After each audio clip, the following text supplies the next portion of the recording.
Greetings! Stay a while and listen to me, Marauder-EX, as I start a new project. And oh my god, I'm doing this.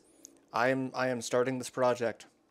I must be out of my mind on so many levels. But holy crap, I'm finally doing this. I've wanted to do this for a long time. Problem is, I always feared I wasn't going to do this game justice. Because while I am a huge strategy RPG fan, this is a strategy RPG that really eluded me for a very long time. I didn't have a PS1 for a long time. I eventually got one in PS2, and it took me even longer to pick up a copy of Tactics. But I have not played this game as much as I've played a lot of other tactical RPGs. And so, as such, I always felt that I'm not going to do this game justice because, losing some strategy RPG cred here, I can say I've played through the entirety of this game once. I have played it dozens of other times, just trying out, mechanics and, playing with weird combinations of jobs and things. But I have only played through the entirety of the game once. So, this is going to be fun for all of us, or it's going to be terrible. Either way, let's get started. I am Eraslam, student of Evilis's middle age. You are familiar with the War of the Lions, no? This is kind of a rhetorical question because we don't get to answer yes or no. It was a bitter war of succession that rent the land of Evilis in two. Here we first find mention of Delita Hieral, a hitherto unknown young man, the hero who would draw the curtain on this dark act of our history. His is a heroism of great renown, a story familiar to all who dwell within our land. Ah, but what the eye sees is oftentimes a mere fragment of the truth. There was another young man, the youngest of House Beolv, long famed for producing leaders of knights and men. I'm also going to completely screw up Rams's last name. That's way too many vowels in a row for me, and it's just, I'm going to screw it up. I apologize. We're going to get that out of the way right now. There is no official record of the role he played in history's stage. However, according to the Durai papers, the existence of which became known to the public only this last year, they had long lain concealed in church archives. This forgotten young man is in fact the true hero. The church maintains that he was a heretic, an inciter of unrest and a disturber of the peace. Which account is to be believed? Join me in my search to uncover the answer. Well, only if you join me in watching more of this Let's Play. Haha, I turned it around on you, game. Getting a little meta here. Ah, but before we begin, might I ask you to share with me your name and the date of your birth? Alright, so this is like the game asking how you want to name the main character, which we're going to keep Ramza. I like the name Ramza. And our birthday actually plays a factor in this. It's a thing that has influence in the game. So it's one of many mechanics that this game has to offer. But as you can see, actually putting in a specific date of birth is going to put you within a Zodiac range. Kind of like real life, we all have, an astrological sign based off of our date of birth. In this world, that would put us at Taurus, which is the same as reality, because I am in fact a Taurus. And in this world's calendar, it's the 4th day of Taurus, because that's kind of how they do months, is by the Zodiac. So it's an interesting system, and it does take a little getting used to in trying to figure out where you're supposed to be on specific days, because that is also something that we can deal with. But yeah, my birthday, April 23rd, I'm a Taurus. So,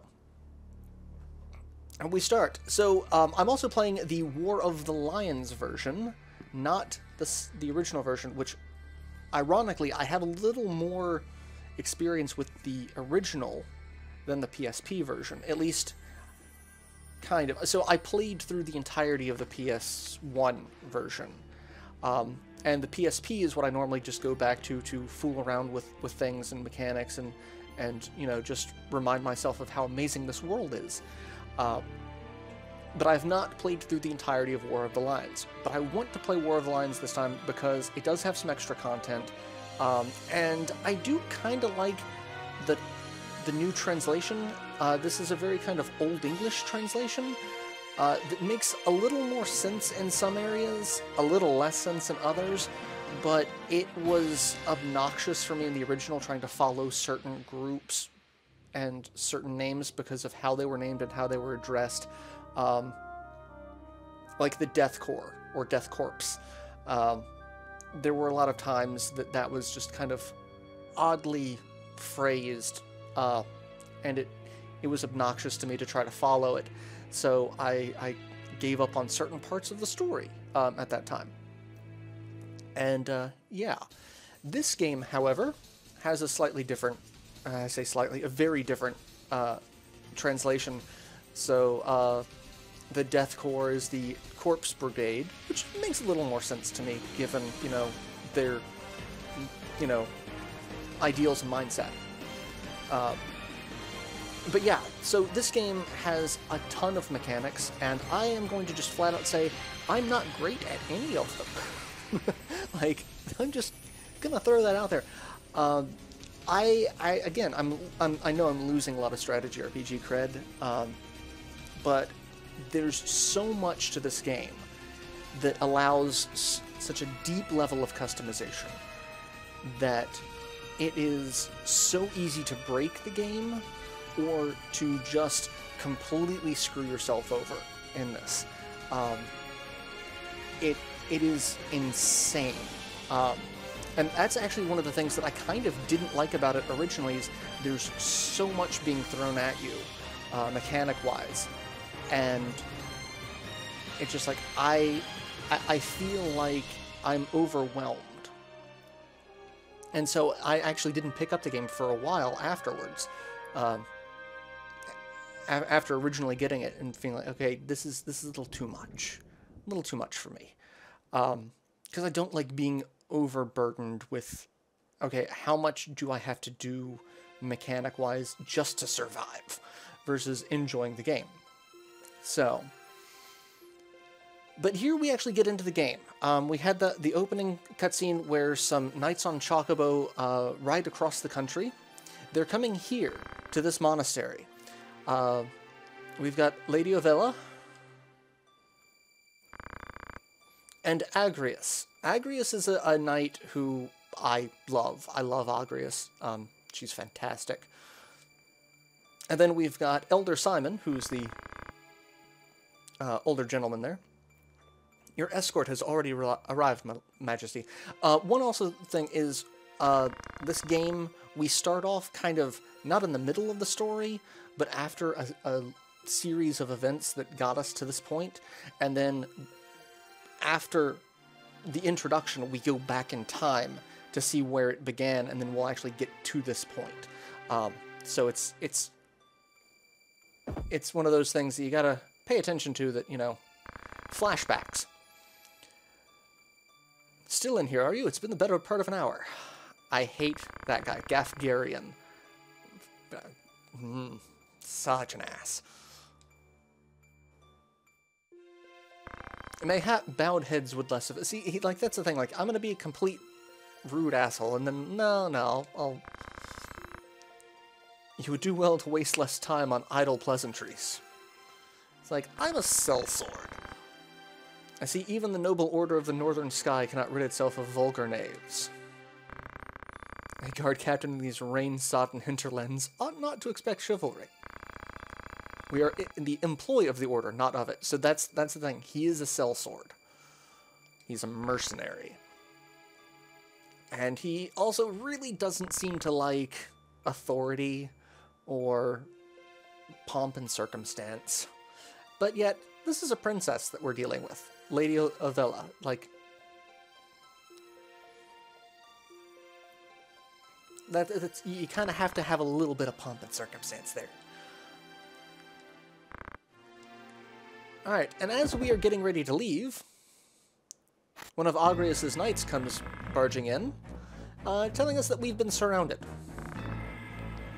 Duke Gultana's men. We are paid for this. Time to earn our keep. What is it, Ramza? You above getting paid to do a job? And at this point we learn that Ramza's not a knight. He too is just a mercenary at this stage in his life. Working with Gafgarian. So Gafgarian, Ramza, and Lad, that's his name. That's not just Gafgarian just ignoring the guy's name, just being like, hey kid. No, his name is Lad, L-A-D-D. Which for a long time just seemed like, is that actually his name, or is that just what Gafgarian calls him, and the game sticks with that? They bear the crest of the Black Lion. Duke Gultana must be mad. Does he mean to start a war? You there, wench. You cannot hope to defeat us. Actually, she could. She could mop the floor with all 5 of you. You will surrender the princess. If not, well, I would hate to see anything happen to that pretty face of yours. You're gonna get curb stomped here, dude. A head-on assault? These swords of Gultana lack what's one and all. In that case, we should be able to handle this without you, Gafgarian. Maybe you could, but there's no money in that. Lad, Ramza with me. Alright, so we have a fight. And you really can't lose this fight. It's not possible. With Gafgarian and Agrias, that's just not happening. Kill them all. Leave no man standing. You would have us slaughter them? Are you mad? Kill them here and you'll have played into Duke Gultana's hands. We only need to put them to rout.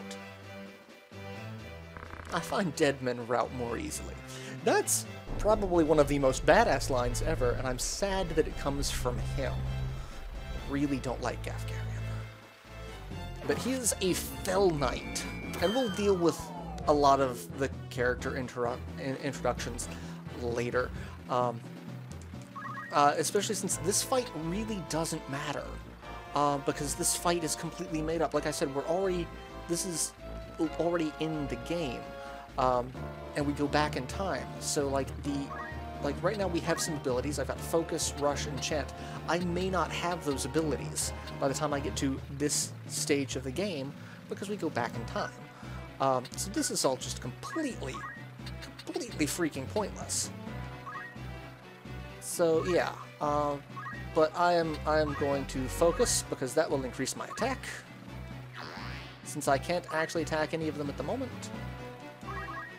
And I will get more in-depth into the battle system and all of that fun stuff when we get into actual fights that matter.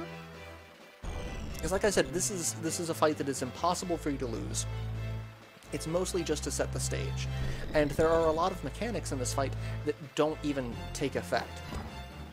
Like, as you can see, the archer that died has stars over his head, and he just broke my helmet. You... really? You're a bastard? That was my helmet. I liked that helmet, and now you're gonna shoot me? I'm getting real angry at all these guys. They're all after Ramza. They have a hatred of me, apparently. And the chemist who missed the night. Alright, Lad actually casting a spell. And I could die in this fight, and it really doesn't matter. Because it doesn't matter what Ramza does in this fight. Especially since I'm taking multiple aim shots to the face. Jeez, guys. Could you possibly be any more obnoxious? Oh, well, there's a dead chemist.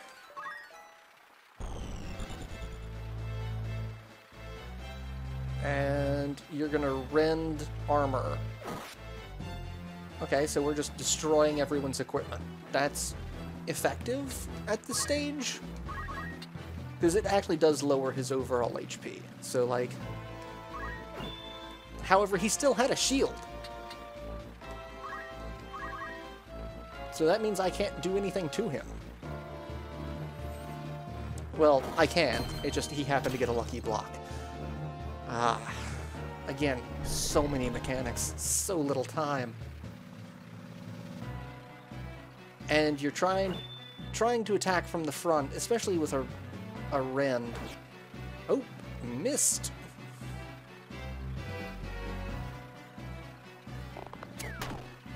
And I'm taking a beating.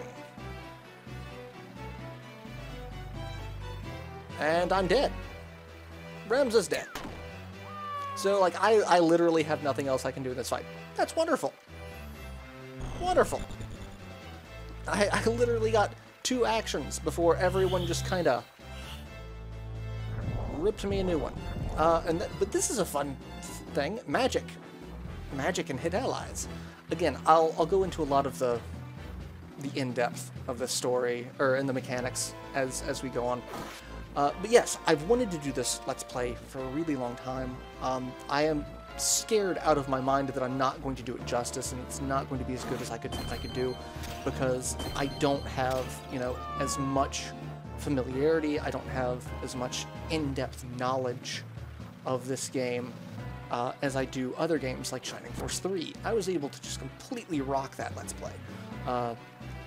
And even other tactical RPGs that I didn't have a huge knowledge of, like Jeanne d'Arc. I was still able to do that project really well. So I'm really, really apprehensive about this.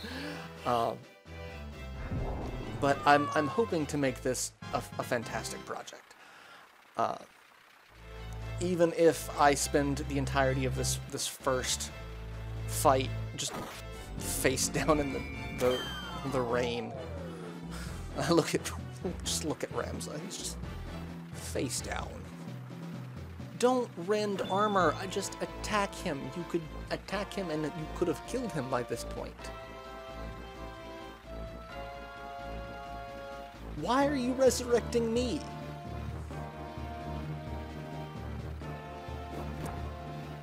Especially when a rock took him out. Okay. That's... Huh. One thing the PSP version has are these animated cutscenes. The princess! This way. Be quick. And try making a little less noise. I'll not take orders from you! You've quite a mouth on you, princess.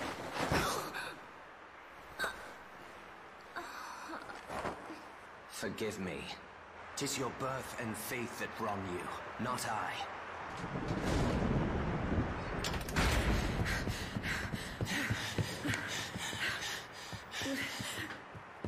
Hold there!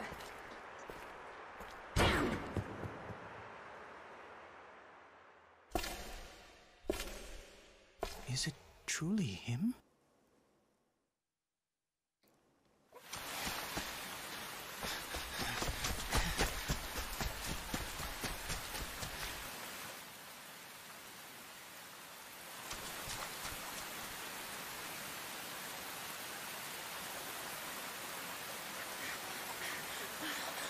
It cannot be! Delita, he lives? But why does he fight under the banner of Duke Goltana?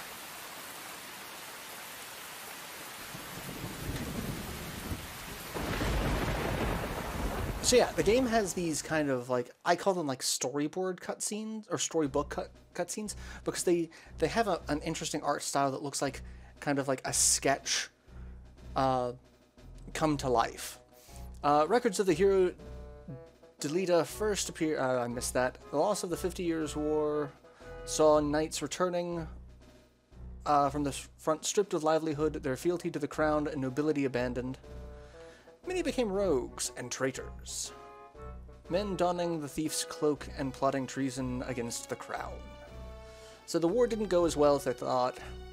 It was a time of great unrest for Ivalice. Murder and theft were commonplace. Many were the young adventurer and mage who stepped forward to counter this threat.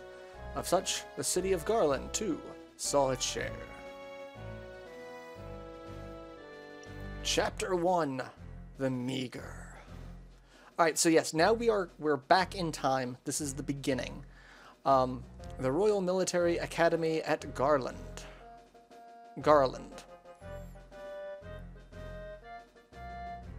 So we see a younger Ramza and Delita. Another Wayne was struck last night on his way to Igros. The Corpse Brigade again.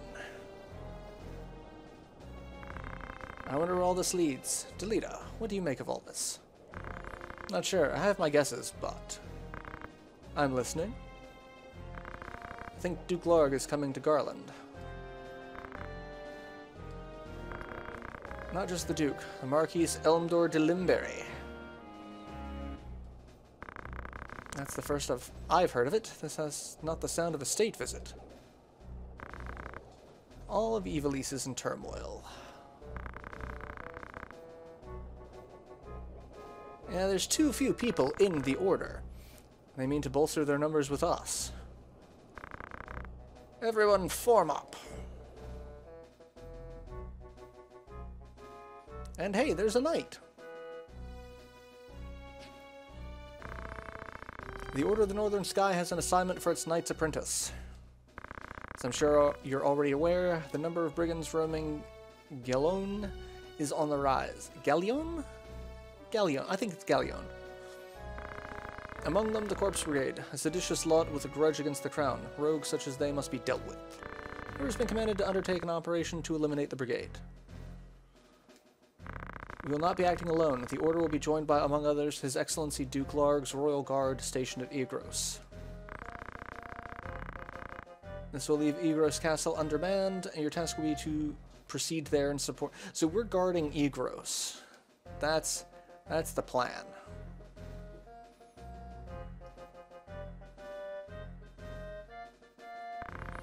The time to take up arms is upon you, young apprentices. Just received word that a band of thieves, routed by our knights, flees here to Garland seeking refuge. We will move to stop them and finish the task of our brothers. You, young adventurers, will accompany us. Go kill people! This is but a squall before the storm of battle. Prepare yourselves at once. Dismissed. Alright, so... would you like to save? Yes, I would. It also helps to have tons of save files. So I will save here, and I will actually go ahead and end this episode here. And I will see you all in the next installment, where we will continue off from here. So yeah, till then, later everyone.